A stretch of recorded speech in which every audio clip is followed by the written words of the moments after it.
হাদি হত্যার বিচার আপনি করতে পারবেন কিনা, মুবাশশিরতার বিচার আপনি করতে পারবেন কিনা, যেখানে 30 লাখ শহীদের রক্তের বিনিময়ে আমি গণতন্ত্র নিশ্চিত করতে পারি না, যেখানে 3বার গণভোট হওয়ার পরেও নিশ্চিত করতে পারি না, সেইখানে এই গণভোটে কে বাস্তবায়ন করবে? যেই নির্বাচিত সরকাররা এটাকে আদৌ বাস্তবায়ন করবে কিনা? তাহলে তো ঘুরে ফিরে সেই নির্বাচিত সরকারের উপর ভর করে যদি যাই, তাহলে প্রত্যেকটা রাষ্ট্রীয় কাঠামো নির্বাচিত সরকারের অধীনে চলে যাবে। তাহলে সেই ফ্যাসিস্টেই তৈরি হবে মানুষ, সেই স্বৈরাচারী তৈরি হবে। আমরা বিশ্বাস করি আপনি যে গণতান্ত্রিক চর্চার কথা বলছেন, এই নির্বাচন সুষ্ঠু হলে ওই একদিনের আনুষ্ঠানিকতা আমার রাষ্ট্রীয় কাঠামো ঠিক করবে কিনা এই নিশ্চয়তা আপনারা দিতে পারেন না। মানুষ স্পিকার, আমরা ঠিক সেই জায়গায় আপনাকে প্রশ্ন করতে চাই, আজকে যদি একদিনের আনুষ্ঠানিকতা করেন, তাহলে হাদি হত্যার বিচার আপনি করতে পারবেন কিনা, মুবাশশিরতার বিচার আপনি করতে পারবেন কিনা? যে আইন শৃঙ্খলা বাহিনীর উপর ভর করে আপনি আমাকে দেখাচ্ছেন, সে আইন শৃঙ্খলা বাহিনীর উপর জুলাই বিপ্লবের পর 259 জনের উপর হামলা হয়েছে। মানুষ স্পিকার, এই সহিংসতা আপনি বন্ধ করতে পারবেন কিনা?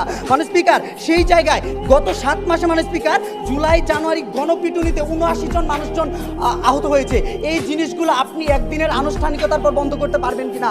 আমরা বলছি আপনারা বন্ধ করতে পারবেন না, কারণ আপনার যেই টেবিলে মানুষ স্পিকার, যেই মানুষটা বসতো ডিসি এসপি ইউনো, ঠিক সেই মানুষগুলাই আছে। মানুষ স্পিকার, আপনার দুদক, আপনার যে স্বাধীনভাবে কার্যক্রম করার যে পর্যবেক্ষণ প্রতিষ্ঠানগুলো, তারা সেই প্রতিষ্ঠানই আছে।